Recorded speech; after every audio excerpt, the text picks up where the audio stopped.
Good evening and salutations, my GH fans. I know, um, I just did this, but the audio was bad and I didn't like how it came out. And I want to thank everyone who watched the first review. So if you're rewatching this again, you probably isn't really missing much because I already talked about it in the last review. But for the people that are watching this, I want to apologize, but it came out earlier and I did not like how it came out, so I decided to redo it. Um, so with that being said, let's talk. I just want to make sure my water was here. Let's talk about Michael and Valentine. Now, I really like this scene because here's the thing. When Valentine first came to Michael, he came to him with the offer of ELQ, like everyone already suspected. He was like, I'll give you back your company if you will allow Nina to continue seeing Wiley. And Michael was like, no. Um, Pretty much he just laid it out again. Like Nina is not in a good mind frame to really sit there and be with Wiley. Confusing him, hurting Willow. It's just not good for anyone. And Michael was like, listen, this isn't indefinite. This is just, until she's, in a better headspace. Now, Michael says something to Valentina I thought was pretty interesting. He was like, in a lot of ways, he was like, if this was Charlotte, you'd be doing the same thing. Now, I don't remember what Valentine said to counteract that, but pretty much Valentine was like, listen, one of the things that Valentine said that I really liked was the fact that he was like, maybe Nina needs some counseling. Maybe we all need some counseling just to kind of get through this whole thing. Um, but Valentine just wanted to make it clear, listen, this was an accident. This wasn't on purpose. She has a good heart. And here's the thing about Nina. Now, been watching my reviews for a while. Everyone knows how I feel about Nina. But with that being said, she is not a super malice person. Malice in the fact that, she would intentionally try to harm a child. You know, this was an accident. It was a really bad accident, and this was partly due to grief and stupidity, but this wasn't done on purpose, and that's something that Valentine wanted to kind of stress. And once again, he felt the need to stress that, you don't need to cut it, you don't need to cut her out of Wiley's life permanently, which did he not hear the fact that Michael said that he wasn't planning on doing that? But, he got Michael thinking, and I think that was, at the very least, the point of the conversation. Um, Now, interesting thing, when he left, Brooklyn came back. The first Brooklyn. Before the whole switcheroo thing. Which, honestly, tell you the truth, I'm not gonna lie, I was fine with the second Brooklyn as well, so they both did a great job. But yeah, she came back. And, it was interesting because when you're watching these scenes between Valentine and Michael talking, you can see somebody in the bushes just like lurking around. And I couldn't figure out who it was, and I thought we were going to figure out until, well, tomorrow. But we figured it out today, and it was Brooklyn. Now, I am actually really excited for her to come back because the last time that she was there, well, she took a home pregnancy test, and pretty sure it came out positive. So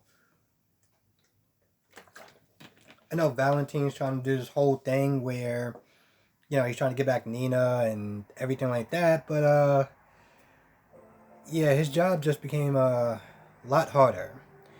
Now, another reason why I felt like Valentine was kind of like the MVP of this episode was that when he came towards Nina, he came to talk to Nina. He pretty much gave her some wisdom as far as how to handle this whole Wiley and Carly and everything like that. First of all, he was like, listen, if you're going to try to go to war with Carly, it's not a good idea, And this is something that, again, Ava was not there talking about, but pretty much Valentine was like, listen, don't make the mistake that I made.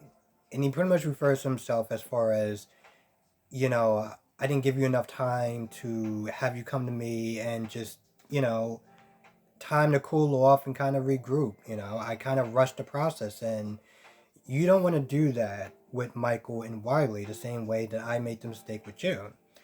He walked off, and hell, granted that the minute he came in there, Ava started bashing him, and when he left, Ava was just like, "Oh, oh, I didn't see that coming." So, hopefully she'll take what he said to heart. Because Ava wasn't there talking now, and granted, in the beginning, when Ava wasn't there talking to when Ava wasn't there talking to Nina, and Nina wasn't there telling Ava why she's probably going to lose contact with Wiley, and she tells her the reason why as far as telling the truth. Ava was like, "What?" Even Ava was like, "He's a toddler. What were you thinking?" And of course, Nina goes and grabs the book and talk about, "See, it says it in the book that you got to be honest." I was like, Nina, honestly, tell you the truth, it's moments like that that I sit there and think, this is the reason why I call you a dingbat. Now, I get it. You don't really have experience with children as, besides Charlotte. So I don't expect her to know all the answers. But, I mean, this was a really stupid idea. And how even after Ava finished talking to her, she kind of realized how much she screwed up. But Ava was like, listen, you need to divide and conquer. And what that means is talk to Willow. Try to get her on your side, which is amazing because Willow was the one that suggested this idea, and yeah, you really kind of screwed that over with her. So good luck with that. What else we got? Now, another favorite moment of mine was Jason. It's times like this episode that he just reminds everyone how much of a badass he is. Jason's one of those characters, I'm not gonna lie, he can damn nearly do no wrong. I mean, I will call him out on his crap when he does, but in this scene, he sees a confrontation between Peter and Anna, and he pretty much tells Peter to back off. Now, Peter, for some odd reason, is like, well, if I don't, what are you gonna do about it? Does he not realize that this guy probably want to kill him since day one? I mean, Jason's like, try me. Now, I look at Jason and I'm like, bro, I don't want to try him. But if you want to, you go right ahead. See how well that works out for you. So, Peter, being the cocky bastard that he is, he's like, well, you know what? Y'all can go and search in the office. You're not going to find anything. This is after he's finished berating Anna. He's like, you could search in the office. You're not going to find anything. Peace out, pretty much. So he walks off, and Anna and Jason, well, they start looking for clues and stuff. They start literally trying to look for stuff to find on Peter, which I'm pretty sure Peter said, you're not going to find anything, which they don't find anything. And long story short, Jason tells Anna that most likely, he killed Franco. We just got to prove it, Now, at this point, Anna's like, listen, this is pretty much all we got. I mean, the whole Drew and Plane thing, the Franco and Andre Maddox assassination attempt. We got nothing on him on that. He's very good as far as covering his tracks. So that's pretty much the only thing that, they really have. Excuse me. So, yeah. Also, Jason was very gracious towards Anna. I mean, hell, at one point Anna was like, yeah, I was covering up his crimes pretty much. And yeah, she was like, the paper that tied, I guess, the assassination attempt, she gave Peter a chance to come clean, and he burnt the evidence. Because for some odd reason, Anna didn't think about, I don't know, having copies. I mean, seriously? You could have... This was so stupid, but you know what? I'm sitting there just thinking about the fact that she just gave him the original copies of something that can tie him back to the crime, and you just gave it to him and he burnt it in front of your face, and you didn't bother to have whatever. You know what? I'm so over that at this point. I'm just gonna be like, you know what? It's GH Magic, so whatever. Um, Now after Dante, after Dante, still sitting there thinking about the fact I'm gonna have to erase the other one. After Dante, Olivia, and Sam come over to help Maxie pretty much donate Peter's clothes, they talk to her, just kind of reassure that they're there for her. You know, despite the fact that she was cheerleading for Peter for way too long, but I understand why, so whatever. So after they come and help her out and stuff like that, and you know, kind of pack some boxes to get rid of his stuff as far as giving it to the homeless people. Um, so they all leave, and Maxie hears the door open. She thinks it's Sam because Sam was the last person. It's Peter. Peter comes in the door like a creep. Okay, I listen. I gotta sit there and give this actor so much props because when he goes into what I like to call villain mode, he does it way too well. He came in this door and then he closed it and locked the door. Do you have any idea how creepy that is? Especially the fact that she's pregnant and you just locked the door. Walked in like it was just a typical Monday. After this woman just said, "I want no parts of you." Yeah, yeah, that's not gonna go over too well. Man, I wonder what the hell he's actually gonna do. I'm actually kind of excited to find out what's gonna happen tomorrow. But yeah, he definitely gave the creep vibe. So good job, Peter. Now, when Olivia and Dante they stop in Kelly's, so let's talk about optics. So Ned and Alexis are talking pretty much about how Ned screwed up his marriage and how Alexis, you know, is apologetic about it. Now, granted, this whole look of everything, I'm like, bro, why would you sit there and be with the woman that you cheated on your wife with? Okay? Like, listen, he had the right idea when he walked in, he saw her, and he was like, you know what, I'm just gonna go to Perks. And Alexis like, no, sit down. Let's just have coffee, you know? Yeah, because that totally looks fine. And so when Olivia walks in, Olivia's pretty much just like, oh, hell no. What are you kidding me? Ned is like, no, it's just coffee, you know? Now, I I made the same mistake with you and Robert. Bro, you're trying to get this woman back, and you're hanging out with the woman that you cheated on her with. How is this actually going to work out? So they wound up talking for a little bit, and this is a question that I want to sit there and ask. And I guess this could be the question of the day or night or the question of this review. Um, could you actually forgive Ned for cheating? You know? And what part do you think, let's just sit there and say you're in that same scenario. What part would be the hardest? The fact that he cheated on you or the fact that he lied to you for so long? There's really no right answer to that, so I'm very curious about hearing everyone's answer because, there's no right answer to this, but I'm just kind of curious of why. Why or why not you would or wouldn't take him back. And that's pretty much what he asked. He's just like, he gives his apology speech and I'm sorry and yada yada yada yada yada. But after that, he pretty much just asks her, are you gonna forgive me? Is there a chance that we can work through this? And she doesn't give him an answer. So yeah.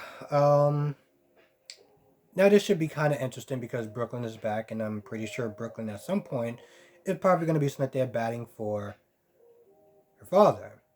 Um, so between that and Ned, asking and whatever, should be very interesting. I'm surprised she didn't move out at this point. I remember she said she was, so it should be interesting where she's staying at. Let's see what else we got. Now I think this is the last scene. 1 second. Now this is the last scene I want to sit there and talk about. I think I feel like I'm missing so much, but I don't feel like a lot happened. Like there were interactions between Sam and Alexis that didn't really go anywhere, and then I feel like there was some other interactions. But the other story that I want to talk about is the whole Chase and the paternity thing. Chase pretty much goes over Willow's house and he is conflicted. He's mad at Finn and Jackie for what they did, but at the same time he feels bad because, well, they're people and people mess up, people make mistakes. Hell, he's made mistakes, you know? So, in some ways, it's like, how could I sit there and judge them for something that I've done? They're just people, but he's torn, he's conflicted. And Willow kind of, grounds him a little bit, and they want to go to the hospital.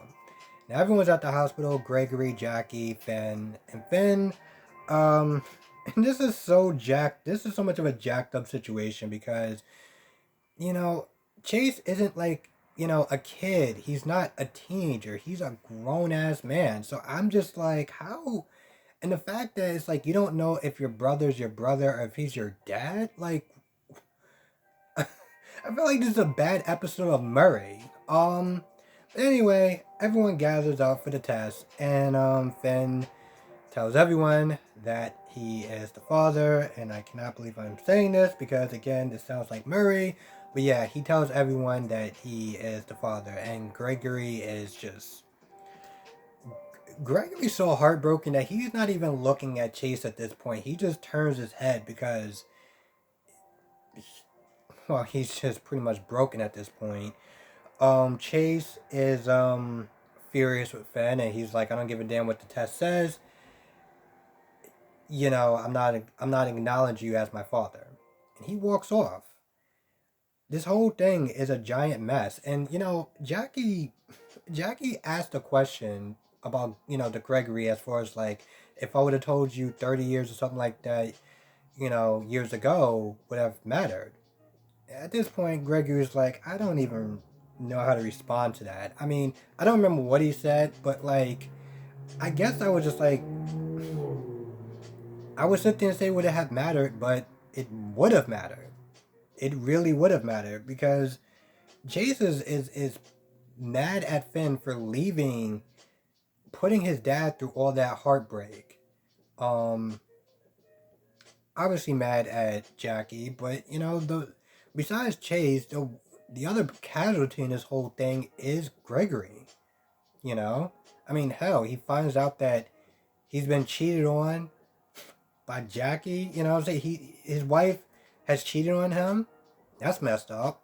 Then it's his son that did it. That's messed up. And now he doesn't know if his other son is his son.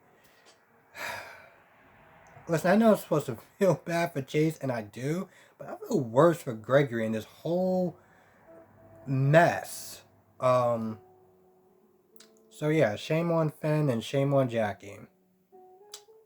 Yep. Anyway, I feel like that's about it, more or less. I felt like I had a reference between me and Brock TV, and I don't remember what it is. And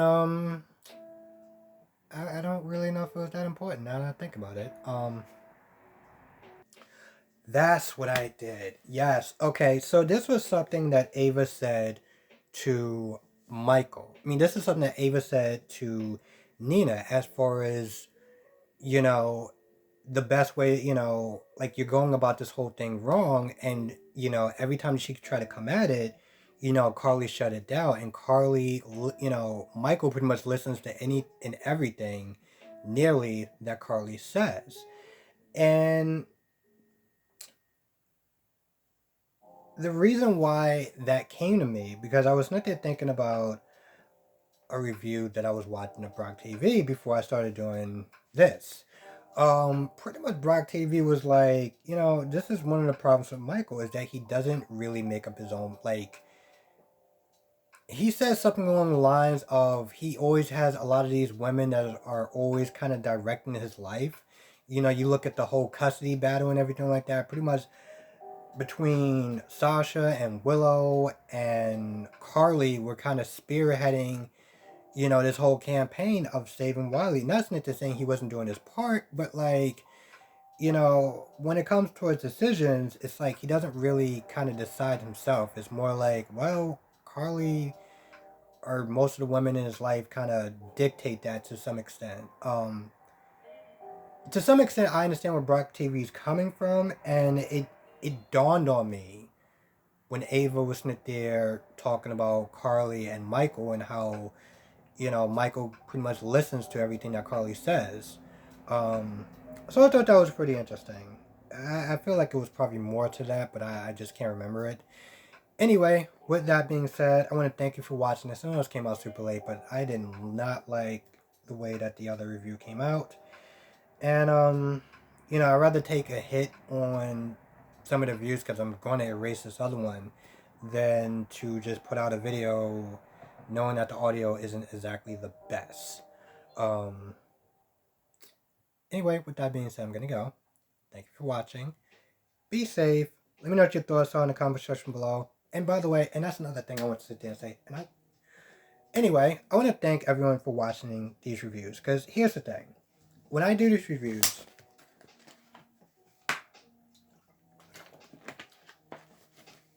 I'm very excited about doing the reviews. I'm very excited about reading the comments. And, when people sit there and say thank you for the new review or, you're doing a good review and stuff like that, I always sit there and think that the reason why my reviews come out the way they do is because of the people that watch my reviews. Because I always want to sit there and try to make it better. I always want to sit there and try to make it better, make it earlier, all that good stuff. And I'm motivated because of the people that watch my reviews. So I want to thank everyone who watches them because, I'm only as good, or I'm only doing as good of a job as I'm doing because of the people that comment, that write, and stuff like that, and that really help me do these reviews, make them better. So I want to thank everyone for that, Anyway, with that being said, I'm gonna go. I said that before, and I keep saying So, write your comments on the comment section below. Let me know what your thoughts are. And yes, the question of the day still stands. Would you actually forgive Ned for what he did? As far as him cheating, and what do you think is the worst part? The cheating or the lying for months at a time? Write your comments down below. Thank you for watching. Be safe. I will catch you in the next video.